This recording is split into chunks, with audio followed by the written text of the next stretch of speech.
Reports, second portion.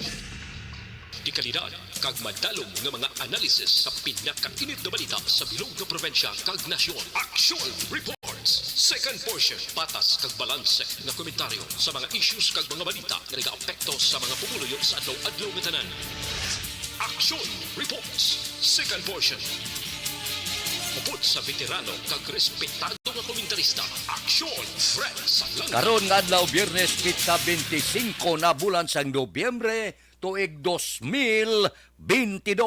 Anano naman nga mga balita kag isyu ang aton talakayon para karon nga adlaw.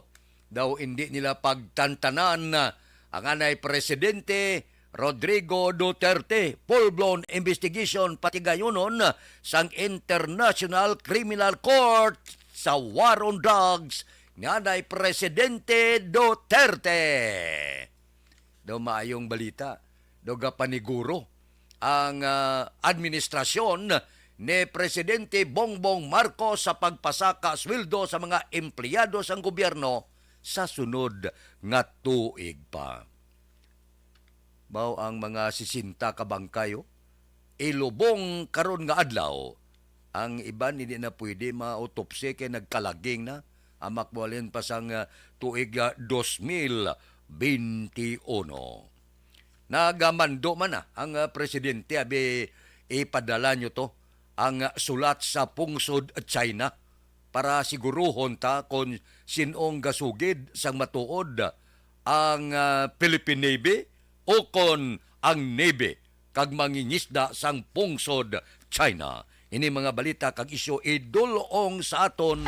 Pag champion ang ginamit mo, may pagkakataon kang maging milyonaryo. Champion na, milyonaryo pa! Ilagay sa isang papel ang iyong name, age, address, phone number at pirmahan. Ilagay sa isang white legal-sized envelope at lakipan ng alinman sa mga required proof of purchase. Kasama dito ang tamang bilang ng empty sachets, wrappers at mga pouch ng Champion Superpower Detergent at Champion... Ang International Criminal Court magapatigayon full-blown investigation war on drug ni anay Presidente Rodrigo Duterte. Ilaki pa sa investigasyon ang tinuig nga siyang nagapungko alkalde sa Davao City. Ini suno sa International Criminal Court madeterminar kung bala ining mga nagkalamatay may mando gikan sa alkalde sa una sang Davao kag anay presidente sang pungsod Pilipinas. Kubadumduman si anay presidente Rodrigo Duterte nagpanginwala nga may rikta siya nga mando sa pagpang-abuso sa kinamatarong sang tao. Ugaling paagi sining madalom nga pagpangusi sa investigasyon hindi gid malipod, buwas damlag, magwa gid ang kamaturan suno sa International Criminal Court. Mga 6,200 man mo ang nagkalamatay sa ginigar girabatok sa duga sa panahon ni Presidente Rodrigo Duterte. Sa una sa gapungko pa siya, hindi man siya pwede maakusar kay may immunity mo ang presidente sa anuman nga kaso. Ti karon kay tapos na ang iya termino kag hindi na siya presidente sang pungsod Pilipinas dire kag iarangka ang ginatawag full-blown investigation sa war on drugs kay hindi magpati ang International Criminal Court nga wala sang kilabtanan sini si Duterte. Ini aligasyon kay wala pa man mapamatudan. Investigaron pa ini, padalman pa ini, kag International Criminal Court gid ang magapatigayon.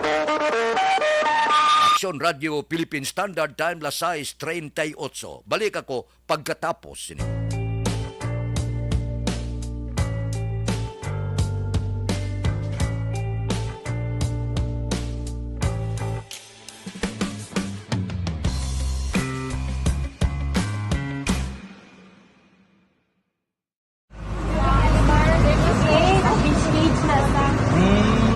For every shared story is an inspiration for many. But it could be more inspiring if that story comes from those who are less heard. When asked about how we were able to select Mulukabok Integrated School in Sagay City as a beneficiary of the annual Balik Eskwela program, the answer is very simple. Frankly speaking, we wanted to see and experience the renowned Mulukabok footwalk in its beautiful nature.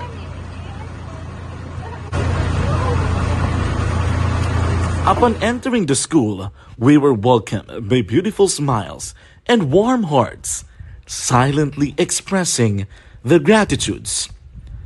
At the venue, learners and teachers who are working hand in hand for a better future are excited to enjoy and participate. Parents are also lining up to avail free medical checkup and medicines.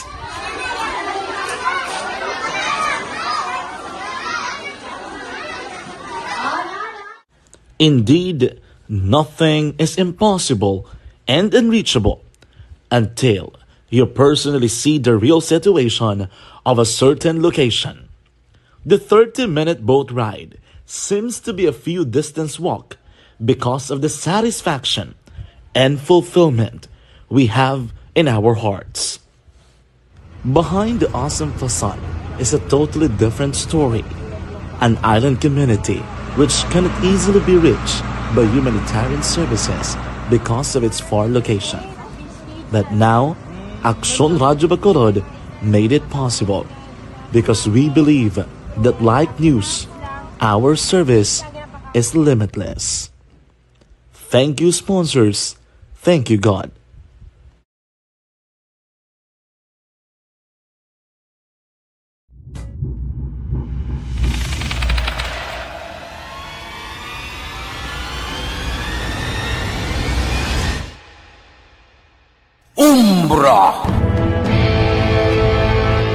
Umbra, mga misteryo, katingalahan, pantasya, tagkatanagaan sa likod sang mga lando, mga kasaysayan sa dupa, subong kag mahimo sa palabuto, katulad sa mga Pinoy legendary story. Aswang, manananggal, amaranhit, tiktik, tayho, kamang-kama, kag mga duwende, Maria Makining kag bruha sa kuweba, magkapala nindog balahibo kag makahaladlo, makasilig ni nga mga kasaysayan katulad sang ginsudlan sang malain nga espiritu kag demonyo, kondinado, reincarnation, kag iban pa nga mga kasaysayan nga makapanganga samtang amat-amat nga tukibon ang mga ginsuguran tugtog sa katapusan. Mabatian kada aga pagkatapos ng drama Barangay 684.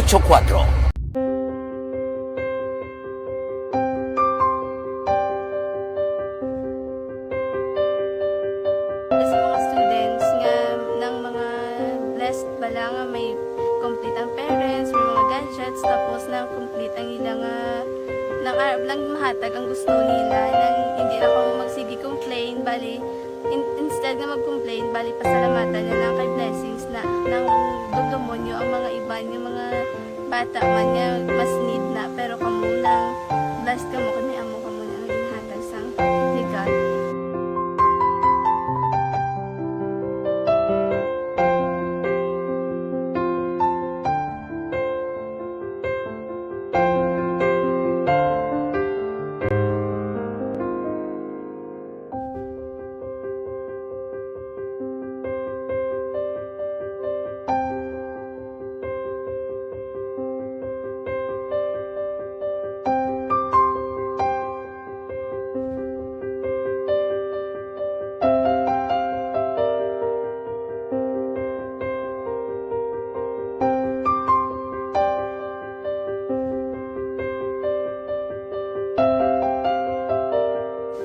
Kuan sa nga mga ayo sa ginubakal silpur kay ini ko pasensya na pili ang atong income kulang gid sa atong ginagawi man at sige lang pang kay basta kaluyan mangita kan ta idea nga makasilpon mo ko di ko sing ulihi nabatian ang sa Aksyon Radio kay Tita Wilma nga pwede makatry magpadala sa ilang kasaysayan sa kabuhi sa parte sa pag-eskwela subong pandemic. Tiyan mo na ginhalay ko sa katulod di ko nag-intra Di nagsiling pa sa gani nga niya basi hindi magupang malawagan kay kadamo mo na si maintra. Ningko try lang kay basi kaluyan si Malga Diyos kay ikaw mablang malawagan hindi dako naman ang pasalamatan ta sa ila kung madala kaya. Ti amo na guro sir. Madamo kay salamat sa inyo nga duha ng mamuna kay Jan Diaz. Kag sa tanan ina-invite ko lang no. Aksyon Radio Philippine Standard Time las 6:44. Te siling sang presidente Bongbong Marcos siling padala kamo dito not verbale dito sa pungsod China agod madeterminar naton kon bala sin oversyon ang nagasugid tuod ang mga otoridad sang pungsod China o kon ang mga otoridad sang pungsod Pilipinas. Nya ang pagsinabtanay ngani dapat may ara nagakaigo nga pamatuod. Siling ni Bongbong Marcos, siling mga insidente nga nagakatabo dira sa West Philippine Sea, amo ni ang rason ko nga daw nalipay gid siya nga magapadulong sa pungsod China sa bulan sang Enero sa masunod nga tuig state visit niya. May pirmi lang may gumuntang mo.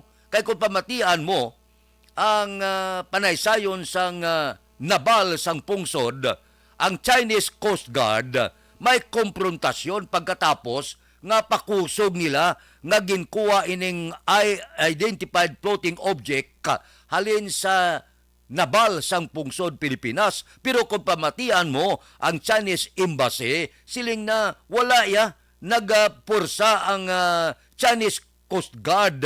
Wala pursa nga natabo, kundi natabo ini sa ginatawag friendly consultation. Nya minaabyanon nga pagsugilanon. Amo na nga siling ni Presidente Bongbong Marcos may instruction siya nga aber klaruhan ninyo, imbestigaron sang maayo. Sinugid ang nagasugid matuod ang Philippine Navy o kon ining Coast Guard sang pungsod China. May niya, ang komprontasyon mapatigayon. Para klaruhon tayo, gasugid tuod bala, may ara komprontasyon, matuod bala nga siling sang ang Chinese, siling niya, hindi tawhay kayo to, dogin ariglar lang to, so hindi kita magpadaso-daso, pamatian tanay ang gusto, sinong gasugid tuod. Kay gamay ni nga bagay, pero kung paibalon tayo ni, budlay mag-create ini sa siging tawag nga hindi amo, nga paginang panay, kag basi balakon labot sa hindi amo, nga pagpilak kay sugilanon, mailan na kon sugilanon ang ginapilak, malain na kon pagabot sa tiyempo nga magkutusay, kag ang ginabayluhan ay bala, ay kabay pa, hindi lang. Medyo makadto pa to. Si Presidente Bongbong Marcos sa China, mabisita siya, kag iplastar. Ano gid bala? Ining problema sa West Philippine Sea. Kaya kung pamatian taya ang pagtuon, aton mo. Galing kung pamatian mo yung China, ila. Ti san opay ni malubad. Gahatag inisang hindi amo nga gumuntang buwas damlag.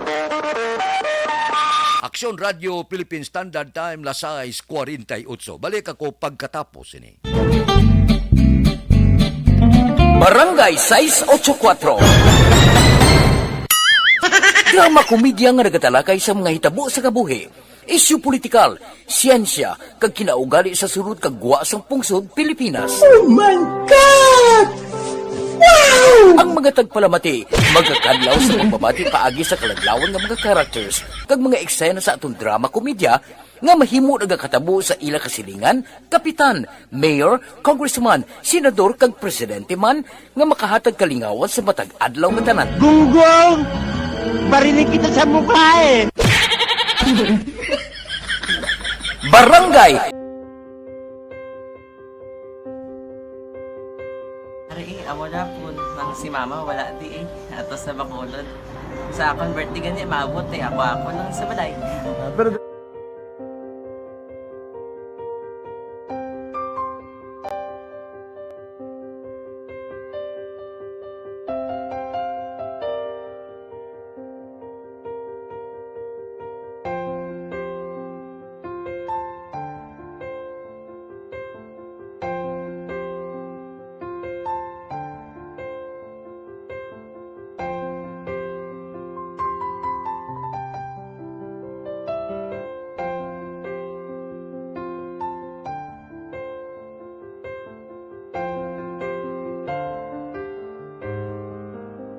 Kaya kamusta man? Ako na would like, mayara kita na butang sa module nga search mo tapos bala mayara nga ilang taon mo sa YouTube. Tiway ka man gamitan. Ti laktaman lang nanay. Tapos, ano naman, ublaw ng dason. Brown na dason, singga nga pasensya ma'am. Paano ka nakapadala sulat? Nagulam na ko sa akon nga friend kasi Regine bala. Sa kay ay. Nang walang ka cellphone. Wala mo sa ina. Pero sino to Facebook? Imo to Facebook. Bali, paano ka nakabalo nga may... Hindi kasi sugad ni Lola sa akon. Siya nagtulong sa akon nga kamo bala nang nabatian niya sa Action Radio sang aga gito. Oo. Yun ang bala nga isulat ko kung anong imuon. Nga pag sa page, i-like, i-share. Pinasunod mo tanan yung ano. Isunod ko lang man. Okay. Pero ka-expect ka na na makadaog ka. Wala pagid kay daw. Gusto mo ako do ano naman daw. Gusto ko basta hindi ko pa siya ma-expect nga madaog. Wala nga makita siya sa ARB 4 piece lang. Amo na gani pagkabati ko kay Fritz Alanga, ari ay pamati ka mo. May gin-offer ang Action Radio sa mga purpose na kumpos nga eskwela. Primary kag secondary ka na. For butaw. I-record sa ang kinanglanong kapasisipar ka na. Ipukaw ko niya. Karoon niya siya sa umuwan kung umuman natin. Update mga siya. Matinandaon na siya. Damo to, nugid na siya. Niya padala ko na tula sa imo mga klase ko makadaong kamandra po tatugan ko balala. Di siling ko sa iya, ako bala. Kung ano ang akong ginatulog sa iyo mo, kikayuan mo na. Pagdaswan, ang Action Radio, amo na siya ang toy-toy sa akon. Manakabati ako kay tungod nga idol kong Action Radio nga permi ko daga pamati hasta magapon. Kung itandaan ko nga program nila, mga angkormanda, tisiling ko pasalamatan tagi ng Action Radio. Kaya pag-upin siyang panawagan, nabatian ko dayon. Kag nabuligan, kag nadala ka sa tampay. Dapat mong ginanga pamasalamatan ang Action Radio, ang tanan nga reporter diratay. Kung wala ako nagapamati kami sa Action Radio, wala kakaabong sa premium sa Action Radio. Kaya wala kita kapamati. Tungod sila kaya ako sa Action Radio, maskin gubaon na nga, nakabati ko na. Iyan na tanong sa Diyos ang pag-ubay nga pamati ka, kaya nga mo ito nga pag-abay ko. Fred sa lang, agi kaya nga mo ito. Mga dako na bulit siya. Kabulig gina siya kay magamit mo sa module mo. Di, kung sample, mag-research ka mo. Hindi ka na mabudlayan. Nga maka-research ka na. Sige, ano pasalamatan ka? Madaming salamat sa iyong Action John Diaz sa tanan-tanan nga sa Action. Madaming salamat sa inyong cellphone sa bong dapat pa ka mabuligan. Okay. Ano naman message mo sa iban nga mga estudyante? Para sa iban man nga estudyante, hindi man ka maguntat kay tanan-tanan may pagsubok man na mo. Di basis na son inyong one time nga makaswerte. Makadaog. Ano ang balong kay Lola mo nga siya nag-ano sa inyo? Siya ang nag-ano sa akon nga masiling nga mapadalaman sa istorya. May gusto kay hambal sa iya, pasalamatan na be. Last salamat na. Ay, tangan sa iyo, naka-cellphone gid ko. Tulungan. Anuman nga oras kag tion, posible nga magluntad ang aksidente sa dalanon.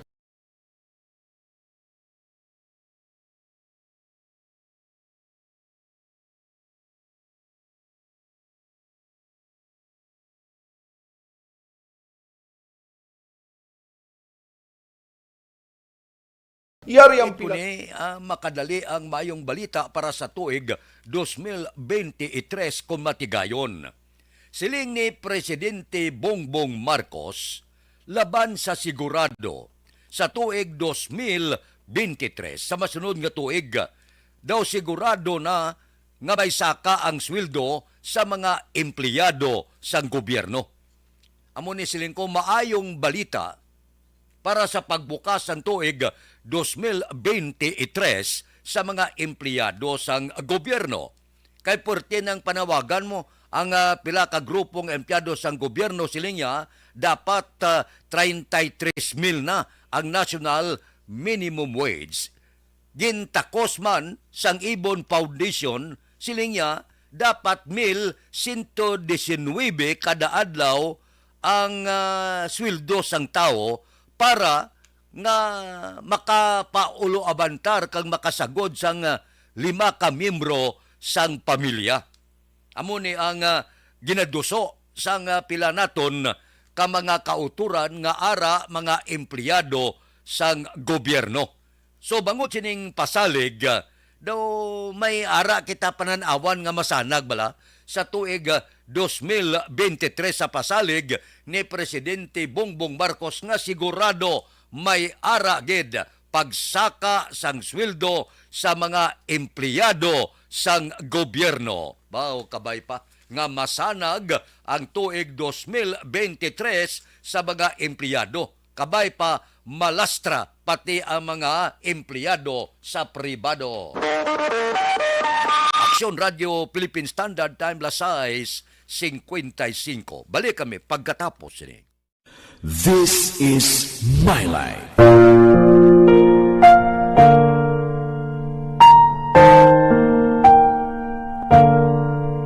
This is my life. Ang tagsakatawo may kaugalingon nga istorya. Ang tagsakatawo may pinasahi nga inagihan sa kabuhi. Ang imo pagpasimpalad, pangabuhi kag kabudlayan, personal man o kung pamilya, hatagan sang kabuhi diri sa This is my life. This is my life. Magahatag sang kalingawan sa kahanginan sa mga mapuslanon nga impormasyon kag kasaysayan. This is my life.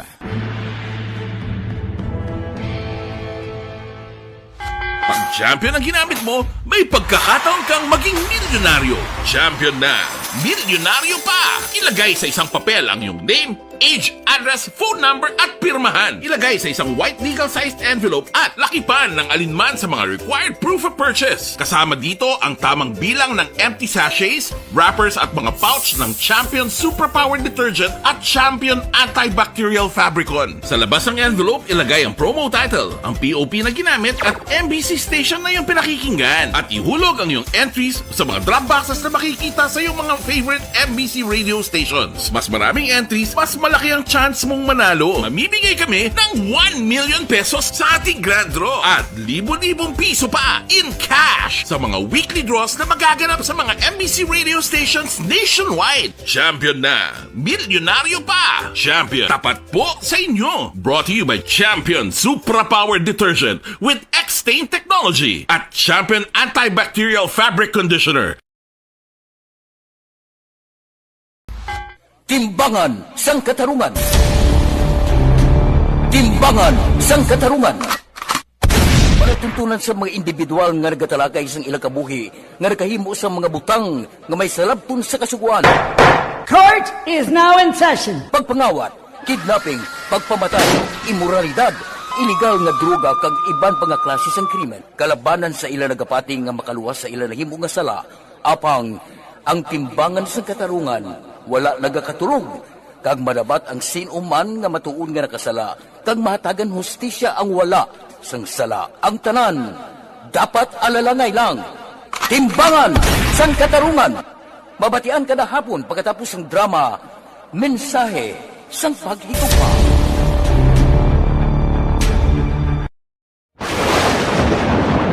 Ang elementary nga evacuation center na concern din baha man. Uy, kasi tinagaman amat kumansaka ang tubig. Actually, ikaw po medyo mataas na ang tubig. So, ginaulat natin nga pasiwala nga ng traffic to or nag-transit dito sa sulod. Ang continuous rain ang isang good factor sa pagsaka at sining tubig sa subong.